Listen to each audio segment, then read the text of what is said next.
دو دشمن ہیں جو ہمیں جادۂ مستقیم سے ہٹانے کے لیے دن رات کوشاں ہیں، ایک نفس اور دوسرا شیطان۔ نفس اور شیطان دونوں دشمن ہمیں راہ حق سے ہٹانے کے لیے دن رات جد و جہد میں ہیں اور ہمارے خلاف مساعی جد و جہد اور محنت کر رہے ہیں۔ ان میں جو نفس ہے وہ بڑا دشمن ہے یا شیطان بڑا دشمن ہے؟ عمومی طور پہ تو یہ کہا جاتا ہے کہ شیطان نے ہمیں ورغلا دیا، لیکن شیطان جب خود ورغلایا گیا، شیطان جب شیطان بنا تو اس وقت کوئی دوسرا شیطان تو نہیں تھا جس نے شیطان کو ورغلایا، وہ نفس تھا جو شیطان کو بھی شیطان بنا۔ نفس کے اندر سے سر اٹھا کے کہا تھا نا، انا خیر منہ، میں بہتر ہوں، اور باقاعدہ دلیل کھڑی کر لی اس کے نفس نے، خلقتنی من نار وخلقتہ من طین، مجھے تو نے آگ سے پیدا کیا ہے، اسے تو نے مٹی سے پیدا کیا۔ مٹی افضل نہیں ہوتی، مفضول ہوتی ہے، اور آگ اٹھتی ہے اوپر کو جاتی ہے، یہ افضل ہے، لہٰذا افضل مفضول کو سجدہ کیسے کرے؟ میں سجدہ نہیں کروں گا۔ باقاعدہ اس کے نفس نے ایک دلیل تراشی۔ اللہ اگر چاہتا اس کی دلیل کے بخی اور دھیڑ کے رکھ دیتا، لیکن اللہ تعالیٰ نے اس کی دلیل کا جواب دینے کی بجائے کہا جا میرے دربار سے نکل جا۔ اس نے کہا مالک مجھے مہلت دے دے، کہا جا قیامت تک تجھے مہلت۔ اللہ اکبر۔ تو اب شیطان کو شیطان بنانے والا نفس ہے جس نے اندر سے کھڑے ہو کے کہا انا خیر منہ، میں بہتر ہوں۔ اس میں نے شیطان کا بیڑا غرق کر، انانیت اسے کہتے ہیں، انا خیر منہ، اس سے انانیت ہے، میں بہتر ہوں۔ ایک بزرگ تھے، انہوں نے ساری زندگی اپنی زبان پہ لفظ میں نہیں آنے دیا۔ وہ فرماتے تھے یہ وہ لفظ ہے جس نے شیطان کا بیڑا غرق۔ تو وہ اس مفہوم کو ادا بھی کرنا چاہتے تو بألفاظ دیگر کر۔ کسی نے سنا کہ فلاں شخص ہے، اس کی زبان پہ کبھی میں کا لفظ نہیں آیا، تو اس نے کہا لو اس کی زبان پہ یہ لفظ کیوں نہیں آیا؟ میں چاہتا ہوں اور ان کی زبان پہ یہ لفظ آئے ہی آئے۔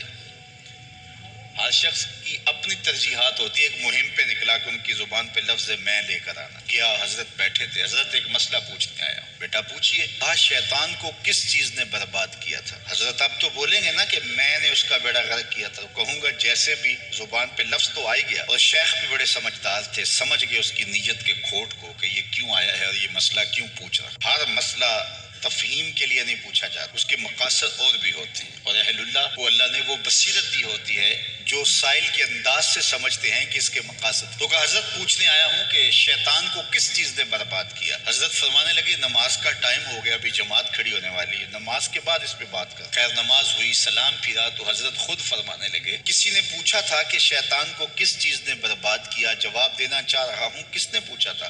جھٹ کھڑا ہو گیا میں نے۔ کہا بس اسی نے اس کا بیڑا غرق کر دیا۔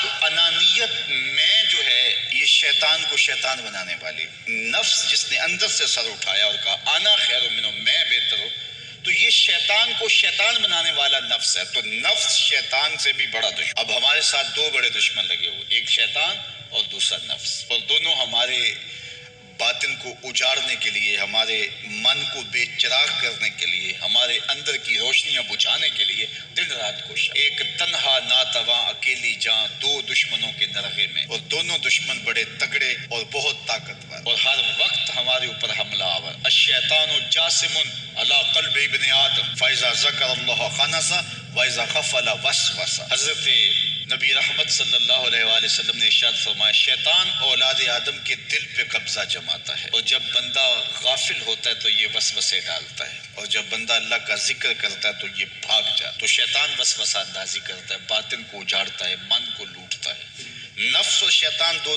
بڑے دشمن تھے جو ہمیں جادۂ مستقیم سے بہکانے کے لیے دن رات کوشاں تھے۔ اب اللہ کا کرم دیکھیے، اذا دخل رمضان سلسلۃ الشیاطین، جب ماہ سیام جلوہ فراز ہوتا ہے تو شیاطین جکڑ دیے جاتے ہیں۔ جو ہی ماہ سیام شروع ہوتا ہے، چاند طلوع ہوتا ہے تو شیاطین جکڑ دیے جاتے ہیں، پورا مہینہ وہ آزاد نہیں رہتے، جکڑ دیے جاتے۔ سلسلۃ الشیاطین، یہ جو مسجدوں کے دروازے کھل گئے، جہاں 1.5 صف ہوتی تھی وہاں 5 صف تراویحوں میں ہیں، تو یہ شیطان کے بند جانے کی وجہ سے۔ لیکن مہنگائی کا طوفان ہے، بد نگاہی ہے، بد تہذیبی ہے، جھوٹ ہے، دیگر امور بد بھی جاری ہیں، یہ نفس کے موجود ہونے کی، نیکی کا ماحول پیدا ہوا یہ شیطان کے بند جانے کی وجہ، لیکن ہماری برائیاں بدستور موجود ہیں یہ نفس کے موجود ہونے کی وجہ سے۔ اب ہمارے لیے آسانی یہ ہو گئی کہ دو دشمن تھے جن کا ہمارے سے مقابلہ تھا، ایک نفس اور دوسرا شیطان۔ ہمارے لیے یہ سہولت ہو گئی کہ ہمارا ایک دشمن باندھ دیا گیا، اب دشمن ایک ہے جس سے ہم نے ماہ سیام میں، اور وہ دشمن کون سا ہے؟ نفس۔ اب نفس کا مقابلہ اتنا آسان بھی نہیں، یہ بہت ڈاڈا دشمن ہے، اندر کا دشمن ہے، گھر کا بھیدی ہے۔ باج فقیراں کسے نہیں ماریا، باہو ظالم چور اندر داہو۔ یہ بڑا سخت اور بڑا شدید قسم کا دشمن ہے۔ یہ اس کی چالیں بہت باریک، شیطان کی چالیں بھی بڑی باریک ہیں اور نفس کی چالیں اس سے بھی زیادہ باریک۔ اب کیسے مقابلہ کریں گے؟ شیطان بھی ہماری متاع عمل کو لوٹنا چاہتا ہے، حتیٰ کہ ہمارے ایمان کو برباد کرنے پر تلا ہوا ہے، اور نفس بھی چالیں چل رہا ہے، اور ہم اپنی زندگی لاؤبالی میں گزارتے چلے جا رہے ہیں۔ ہمیں پتہ ہی نہیں کہ ہم موت کے کتنا قریب ہو رہے ہیں، اور شیطان ہمارے اوپر، نفس ہمارے اوپر حملہ آور ہے، اور یہ چاہتے ہیں ٹھیک ہے یہ چلتا رہے، یہ رسمی زندگی گزارتا رہے، کوئی بات نہیں، اس کے اندر کو ہم لوٹ لیں، اور یہ دونوں دن رات لگے ہوئے۔ ماہ سیام آیا تو ہمارا ایک دشمن بند گیا، ہمیں تھوڑی سی سہولت مل گئی۔ اب ایک ہی دشمن باقی ہے جس سے مقابلہ کرنا باقی ہے، اور وہ ہے نفس۔ اب نفس سے مقابلہ کیسے ہوگا؟ تو کسی ایکسپرٹ سے پوچھیں کہ جناب نفس ہے، ہم کمزور ہیں، شیطان دشمن ہمارا بندہ ہوا ہے، 2 محاذ کھلے تھے تنہا جان کے لیے، ایک محاذ بند ہو گیا، اب ایک ہی محاذ ہے، مقابلہ کرنا ہے تو کیسے کر؟ اللہ اکبر۔ تو ہم اقبال کی بارگاہ میں عرض کیا کہ آپ بتائیے۔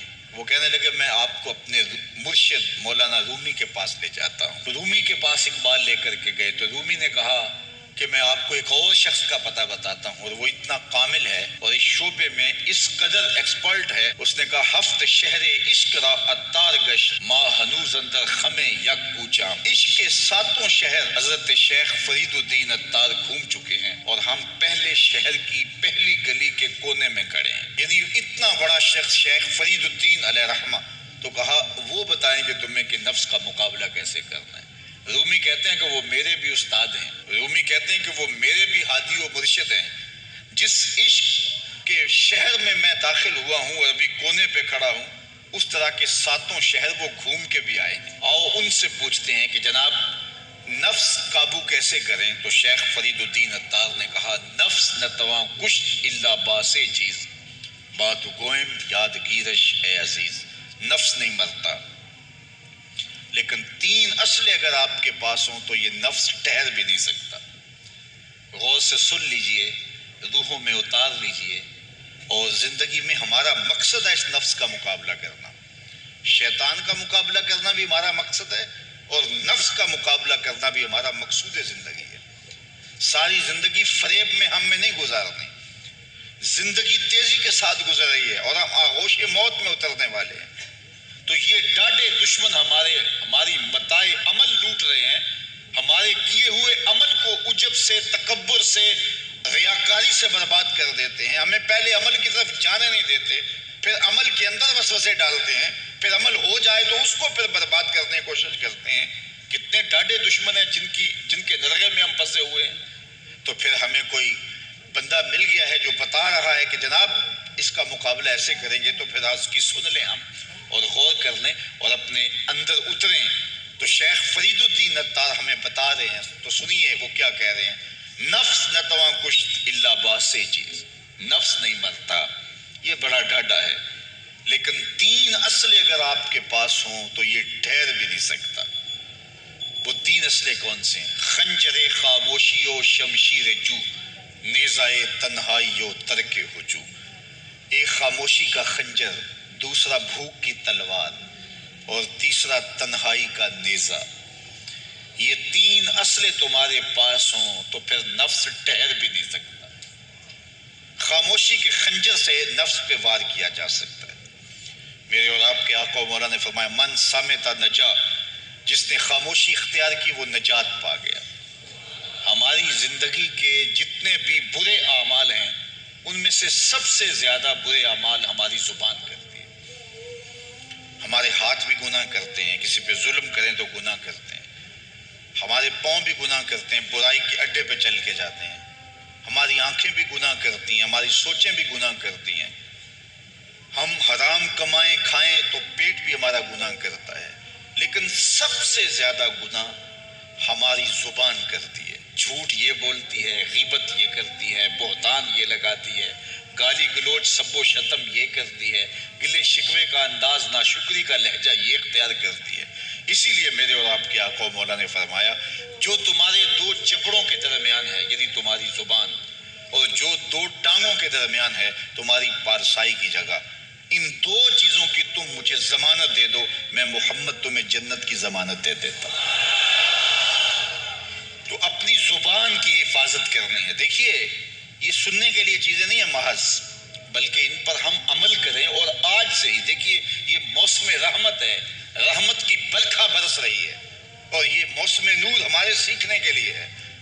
تو ہم اپنے نفس کو کیسے قابو کریں گے؟ دو دشمن تھے، ایک بندھا ہوا ہے، چھوٹ کے کچھ نہیں کر سکے گا اگر نفس کو قابو میں کر لیا۔ اور اگر ہم نفس کنٹرول نہ کر سکے، وہ تو جہنم کی آگ میں اور زنجیروں میں جکڑا ہوا پیچ و تاب کھا رہا ہے کہ یہ جو ٹوپیاں پہنے ہوئے مسجدوں میں جاتے ہو نا، میں عید کے دن نپٹ لوں گا تم سے، وہ تو اور نفس کے ساتھ مل کے ہمارا بیڑا غرق کرے گا اور ہمیں اور دور کر دے گا، اور ہماری باطنی اساس اور بنیاد اور کمزور کر دے گا۔ اس لیے ضرورت ہے کہ ہم اپنے نفس کو ان دنوں کے اندر کمزور کریں۔ اس کا پہلا نسخہ کیا ہے؟ خاموشی کا خنجر۔ آپ جب خاموشی اختیار کریں گے، زبان کو صرف ضرورت کے لیے استعمال کریں گے، تو پھر نتیجہ کیا ہوگا کہ آپ کے گناہ بہت کم ہوں گے، جھوٹ کم ہوگا، غیبت نہیں ہوگی، بہتان تراشی نہیں ہوگی، دیگر اعمال جو زبان کے ذریعے سے صادر ہوتے ہیں، اور ہم گناہوں میں اضافہ کرتے چلے جاتے ہیں۔ تو زبان کو اگر کنٹرول میں کر لیں گے، اللہ اکبر، حضور علیہ السلام نے زبان کے کنٹرول کرنے کی تلقین کی، اور یہ بغیر ہڈی کے گوشت ہے، اس کو سنبھال لیا جائے، 32 دانتوں میں جکڑ کے رکھی گئی زبان ہے، لیکن یہ پھر بھی قابو میں نہیں رہتی۔ اس کو کنٹرول میں کر لو، اس کو قابو میں کر لو۔ ایک روایت میں آتا ہے جب صبح ہوتی ہے تو سارے اعضائے بدنیاں زبان کے آگے ہاتھ جوڑتے ہیں کہ بی بی تو نہ کچھ کرنا، تیری وجہ سے ہم سزائیں کاٹیں گے اور اذیتیں پائیں گے۔ تو زبان کو قابو میں کرنا، اور اس کا علاج کیا ہے؟ خاموشی۔ من صمت نجا، جو خاموش ہوا وہ نجات پا گیا۔ خنجر خاموشی، خاموشی کا خنجر ہو تو نفس کے لیے بہت بڑا وار ہے۔ دوسری بات، شمشیر جو، بھوک کی تلوار۔ بھوک کے ذریعے نفس کشی ہوتی ہے۔ نفس کا مقابلہ بھوک سے ہم کر سکتے ہیں، کیونکہ جب بھوک ہوگی تو اس وقت بہت ساری خواہشات جو ہیں وہ دم توڑ جائیں گے۔ اللہ کے محبوب علیہ السلام کا ایک فرمان سنیے، بالخصوص نوجوانوں کے نام، یا معاشر الشباب من استطاع منکم الباء فلیتزوج فإنه اغض للبصر واحسن للفرج فمن لم يستطع فعلیہ بالصوم فإنه له وجاء۔ فرمایا اے جوانوں کے گروہ، تم میں سے جو نکاح کرنے کی طاقت رکھتا ہے وہ دیر نہ کرے، جلدی نکاح کر لے۔ کیوں کہ نگاہ اور پارسائی کی جگہ کا محافظ ہے، تمہاری نظر کو بھی محفوظ کرے گا اور تمہاری پارسائی، تمہاری عصمت کے جوہر کو بھی محفوظ کرے گا۔ تو اگر کسی کے پاس استطاعت ہے تو وہ نکاح کرنے میں دیر نہ کرے۔ فَإِن لَمْ يَسْتَطِعْ، اور اگر کوئی طاقت نہیں رکھتا، اس کے حالات ایسے نہیں ہیں کہ وہ نکاح کر پائے، فَعَلَيْهِ بِالصَّوْمِ، تو فرمایا وہ کثرت کے ساتھ روزے رکھے۔ فَإِنَّهُ لَهُ وِجَاءٌ، روزے اس کے لیے قاطع شہوات ہیں اور اس کی مشکلیں آسان کرنے والے ہیں۔ تو نوجوانوں کو اگر استطاعت نصیب ہو جائے تو وہ شرم نہ کریں، وہ نکاح کی طرف بڑھیں تاکہ ان کی عصمت کے جوہر کی حفاظت ہو سکے۔ لیکن کسی وجہ سے نکاح میں تاخیر ہے تو پھر وہ کثرت کے ساتھ روزے رکھیں۔ روزوں کی کثرت گناہ سے، شہوات سے، برائی سے، گناہوں سے انسان کو بچاتی ہے۔ تو کثرت کے ساتھ روزے رکھے جائیں تو روزہ بھوک جو ہے وہ نفس کشی کا ایک مؤثر ترین علاج ہے، اور یہ میرے اور آپ کے آقا و مولا نے بیان فرمایا۔ تو بھوک کی تلوار جو ہے یہ نفس کشی کا ایک مؤثر ذریعہ ہے، اور نفس کا سر کاٹنے کے لیے بھوک کی تلوار ہمیں ہر وقت حمائل کیے رکھنی چاہیے، اور ہر وقت اپنے ساتھ لٹکا کے رکھنا چاہیے۔ کثرت کے ساتھ ہمیں روزے رکھنے چاہیے۔ تیسری بات فرمایا نیزہ تنہائی، تنہائی کا نیزہ۔ جب آپ عمومی طور پہ مجلسی زندگی میں ہوں گے تو بہت ساری خطائیں اور بہت سارے گناہ مجلسی زندگی میں آپ سے سرزد ہوں گے، تو جب آپ تنہائی اختیار کر لیں گے تو بہت سارے گناہوں سے بچ جائیں گے۔ حضرت شاہ نقشبند بخاری علیہ رحمہ فرماتے ہیں کہ فقیر کے لیے سب سے بہتر جگہ اللہ کا گھر مسجد ہے، پھر کامل شیخ کی صحبت ہے یا پھر تنہائی ہے. چوتھی جگہ سوائے ہلاکت کے اور کچھ نہیں ہے. العافیۃ فی العزلہ، عزلت میں، تنہائی میں عافیت رکھی گئی ہے. اس لیے اپنے آپ کو ایسے ہجوم میں، ایسی جگہوں پہ لے جانے سے روکیں، اپنے آپ پر ضبط کریں جہاں نظر پاک نہیں رہتی، جہاں خیال کی پاکیزگی کا سامان نہیں رہتا، اور جہاں آپ کی جو ہے وہ آپ کی زبان محفوظ نہیں رہتی. دوستوں کے ساتھ بیٹھیے، آپ عزیزوں رشتہ داروں کے پاس جائیے، ضرور ملاقات کیجیے، لیکن اس کا ایک اعتدال ہونا چاہیے. اگر آپ سمجھتے ہیں کہ کسی جگہ جاتے ہوئے، کسی جگہ پہنچ کر آپ کی نظر میں پاکیزگی نہیں رہے گی، خیالات میں گندگیاں گردش کرنے لگ جائیں گی، سوچوں میں آوارگی آنے لگ جائے گی، تو وہ شادی کی تقریب ہو یا کوئی اور تقریب ہو، وہاں جانے سے اپنے آپ کو روک لیں. کیونکہ وہاں جا کے آپ اپنا کوئی فائدہ نہیں کر رہے، اپنا نقصان کرنے جا رہے ہیں. تو جہاں آپ کو یقین ہو کہ آپ وہاں اپنے آپ کو بچا نہیں پائیں گے، اپنی حفاظت نہیں کر پائیں گے، تو وہاں سے تنہائی بہتر ہے، وہاں سے عزلت بہتر ہے. تو یہ تین چیزیں ہم اگر کر لیں تو یہ نفس کشی کا ایک مؤثر ذریعہ ہے. اب ماہ صیام کے اندر اللہ تعالیٰ یہ تینوں چیزیں ہمیں نصیب کرتا ہے. ہم زیادہ بولتے نہیں ہیں، روزے سے ہوتے ہیں، بلکہ فرمایا اگر تم سے کوئی شخص بحثے، کوئی الجھے، کوئی لڑائی کرنا چاہے، بدتمیزی کرے، تو اس سے کہو انی صائم، میں روزہ رکھا ہوا ہے. اور اس طرح بھوک تو میسر ہوتی ہی ہوتی ہے. اور تیسری بات کہ عزلت بھی میسر ہو جاتی ہے، اس میں آپ ذکر کے لیے، فکر کے لیے، روزے میں آپ تلاوت کلام مجید کے لیے تنہائی اختیار کرتے ہیں. تو گویا روزہ ایک ایسی تربیتی ورکشاپ ہے کہ جس کے ذریعے سے آپ کے نفس کی تہذیب ہو جاتی ہے. جب نفس قابو میں آ گیا، نفس کنٹرول میں آ گیا، نفس کو آپ نے کمزور کر لیا، تو شیطان چھٹ کے بھی کچھ نہیں کر سکے گا. کیونکہ شیطان ہمارے اوپر حملہ کرتا ہے نفس کے ذریعے سے. باہر کا دشمن ہے اور نفس اندر کا دشمن ہے. ہمارے دیہاتوں میں چوری ہو جائے نا تو بوڑھے بزرگ مل کے بیٹھ جاتے ہیں کہ بتاؤ چوری کیسے ہوئی. تو ایک نقطے پہ سارے متفق ہوتے ہیں، اور وہ نقطہ یہ ہوتا ہے کہ کوئی اندر کا بھیدی ضرور ہے.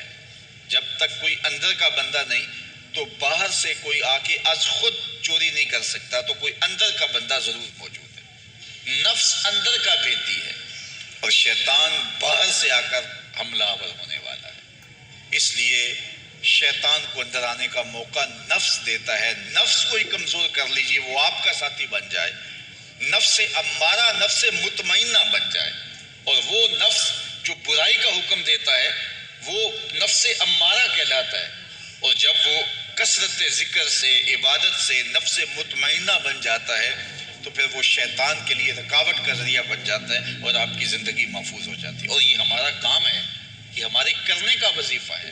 دیکھیے حضرت انسان کو اللہ نے اختیار دیا، زندگی دی، فہم دیا، ادراک دیا، گناہ کی قوتیں اور نیکی کی قوتیں ساری اس کے ساتھ لگی ہوئی ہیں.